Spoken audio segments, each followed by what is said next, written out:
Hello, hello, hello guys! Ayan, so ako ulit ang inyong Auntie Eileen. So ang pag-uusapan naman natin ngayon tungkol sa free SIM card dito sa Singapore. Wow! Ang galing sumayaw at ang ganda. Ganyan ang mga dugong Pilipino. So yun guys, kahapon kasi day off ko. So yun, meron kasi doon sa amin na may parang stool siya na merong nakalagay na parang SIM card, which is talagang matagal ko na nakikita yon kasi doon yun sa building na kung saan ako nag-aaral sa malapit sa may Yunus MRT. Ngayon, maganda rin pala minsan na maging maboka ka, no? Yung matanong ka, maganon ka, kasi hindi mo malalaman. Kasi akala ko nung una yun, nagbebenta lang ng SIM card kasi may makalagay lang doon sa kanya na SIM card. So, hindi naman ako aware. Basta nilalakar-lakaran ko lang. Tapos, kahapon naman, so, ngumiti siya sa akin. Nginitian ko. Tapos, nilapitan ko. Sabi ko, ano yan? Yung inano mo. Yung ino-offer niya. Tapos, sabi niya, free SIM card. Ha? Free? Sigurado ka? Sabi ko ngayon sa kanya. As in, talagang wala akong babayaran? Sabi ko ganun. Kasi nagre-rate ang SIM card dito ngayon, guys, is $10 to $15, mga ganon. So, pagka sa airport ka pa bumili, may 35, may 50, ganon. Pero dito, usually, mga, ano lang yan, 10 to 15. Ewan ko lang kung makakabili pa kayo ng $8 ngayon, so hindi ko alam. So yun, di sabi niya, oo nga daw, as in free yun. Sabi ko, sure ka ha? Sabi ko ganun kasi baka mamaya, syempre takot din ako, baka mamaya siyang free. Tapos pagka na ako tapos may offeran ako ng something na bibilihin, di ba? So yun, alam mo naman ako, kuripot ako, at saka sigurista din ako. Tapos yun, sabi niya, hindi as in free talaga to, sabi niya. So, sabi ko, ano yan? So, ito nga yung StarHub. Ayan.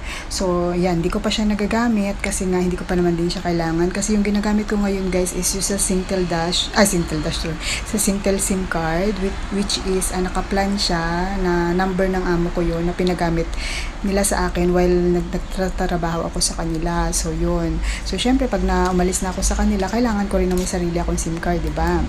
So, yun. Ngayon, hindi ko na kailangan bumili. Nakasave ako ng, sabi niya kasi sa labas daw to is $15, sabi niya ganun. So, at least nakalibre ako ng $15, diba? Sabi ko, anong requirements niyan? So, syempre, tinanong ko, sabi niya, ano lang yan, work permit, kailangan ko lang yung work permit mo, at saka kailangan ko malaman kung kailan na expiration ng work permit mo, kasi syempre, kung hanggang kailan yung validity lang niya, kasi diba, hanggang 2 years lang naman ang work permit, tapos nire-renew.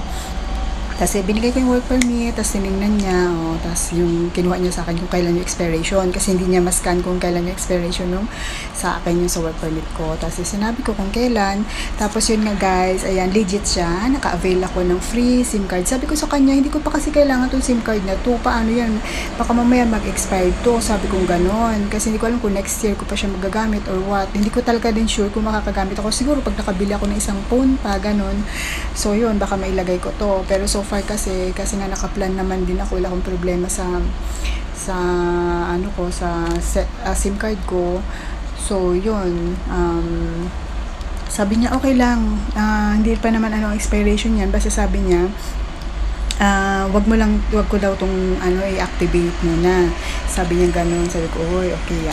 So yun guys, sabi niya pati sa akin guys, meron daw sa Lucky Plaza, meron din silang parang mga stool doon, yung parang asin talagang lang siya na, stool ba ang tawag doon?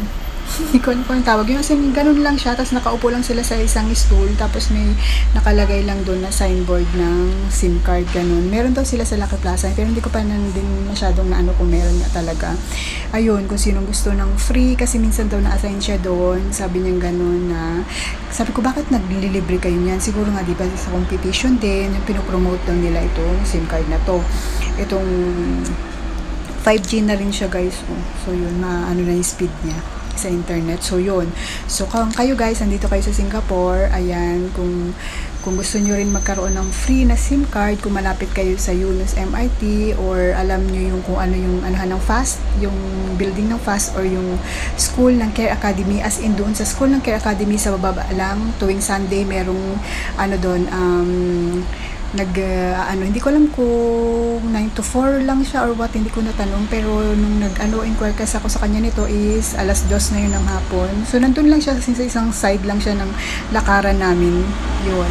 So kung or kung hindi naman sa Lucky Plaza, sabi niya meron daw sa Lucky Plaza doon na stool nila, na hindi ko lang natanong kung saan banda, basta nasa Lucky Plaza, free to guys, as in talagang totoo free siya, wala talaga akong binayaran guys. So yun, kung sino ang may gusto sa inyo, ayan, nakasave din tayo ng $15 guys. Ayan.